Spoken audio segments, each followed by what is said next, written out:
Mga kapatid, ating pakinggan kung ano ba ang pinanggagalaiti ngayon ni Marco.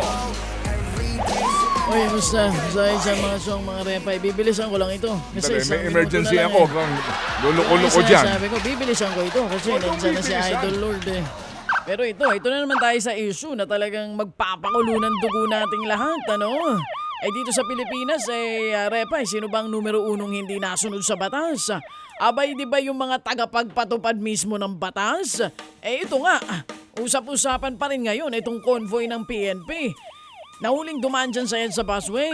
Ay ang lane na yan na eksklusibo para sa mga bus at para sa iilan lamang na talaga namang the chosen ones. Itong nakaraan, dumaan yung convoy ng PNP. Sino raw ang sakay? Ang sabi, mga senior officers.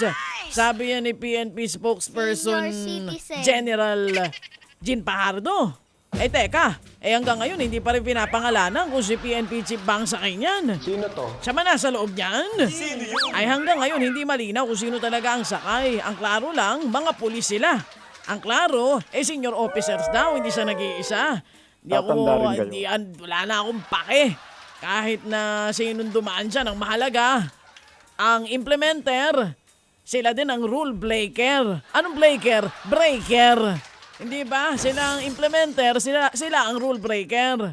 Ang dahilan mga kapatid, ay may emergency meeting daw po dyan sa Camp Crame.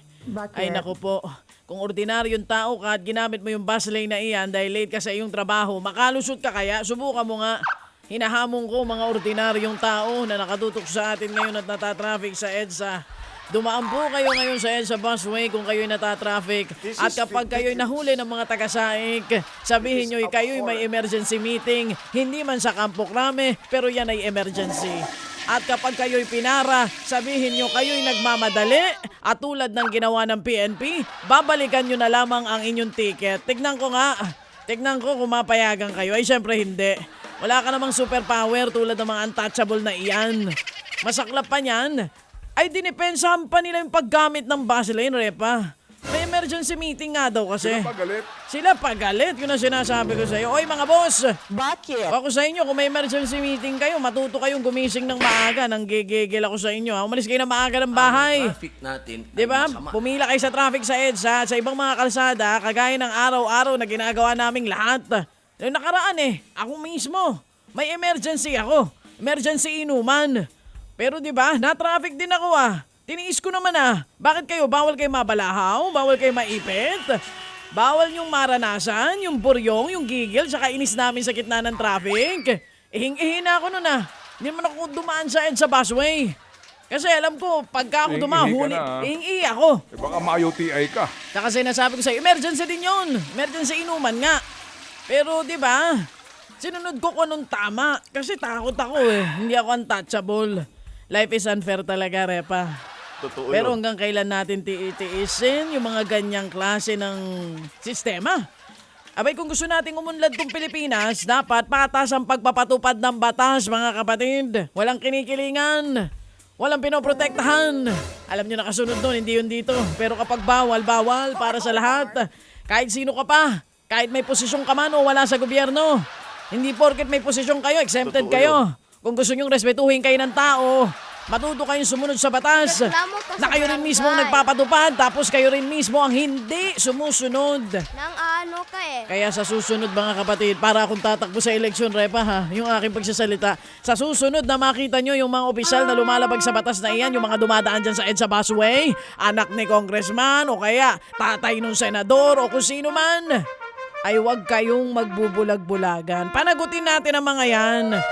Dahil sa huli, talo tayo sa ganitong klase ng pamamalakad. Pero repa, bago ko umalis yung isang trending, naalala mo ba? Si Attorney Beauty. Ang ganda pala talaga niya. Nito ko lamang sa ulit nakita sa inyong programa, si Attorney Beauty Claire Castro, ang bagong PCO Undersecretary, tsaka Palace Press Crush mo, Officer. Crush ko iyan Kahit noong pang nandoon yan sa kabila, yung magkakasama kayo dun sa inyong istasyon na wala na ngayon. Wala na ba? Wala na. Meron pa ba? Wala na nga. Wala na nga. Eh, kasi nga ganito. Ay, mixed reaction ng netizen natin. Yung pro-BBM tsaka yung mga loyalista. Yung iba masaya. Eto pro-BBM tsaka loyalista, masaya sila. Pero mga DDS, yamot. Ay araw-araw para yung tirada ni attorney sa kanilang pinakamamahal na si Katay Diggs. Ay, Tatay Diggs pala, sorry. Kayo.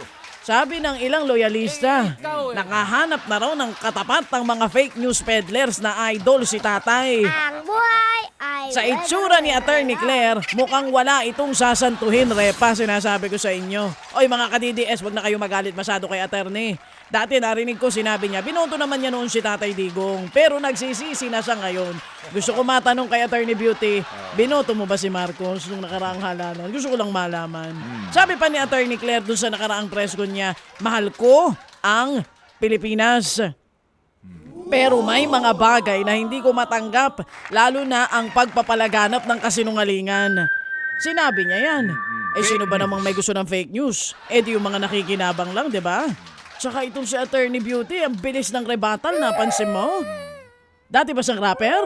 Ang bilis yung mga salita. Eh kasi daw, hindi siya natatakot magsalita, lalo may pruwebas na. Ayan ang gusto natin. Kumbaga, bumibira ng may kasamang pruweba, hindi yung ingay lang ng ingay. Kaya kung DDS troll ka, ay malungkot ka ngayon. O kaya kung DDS fanatic ka, ay malungkot ka. Araw-araw kayong tinitira. Maganda kayo kasi mukhang talaga namang may attacker na tayong haharap sa inyo. On national level. Ako, Repa, kung akong tatanungin, gusto ko yan. Kasi alangan naman kayo lang ang magsasalita ng di maganda, ay dapat talagang may sasagot sa inyo. Kaya ready na ang contact lens si attorney para sa mga susunod na bardagulan. Ano bang kulay ng ang kanyang contact lens, Repa? Kaya ako talagang ito sa susunod na mga araw, aabangan ko pa mga tirada niya. Kasi kahapon meron na naman siyang tirada. Pero itong sigurado. Pag akong naging Palace Press Officer, bago magsimula ang briefing, ako'y kakanta ng Wonderful Tonight at magsasayaw ng budots para sa inyong lahat. O sige, galit na naman sa akin ang mga ka-DDS. Goodbye, peace out. FYI, the cheesier the better.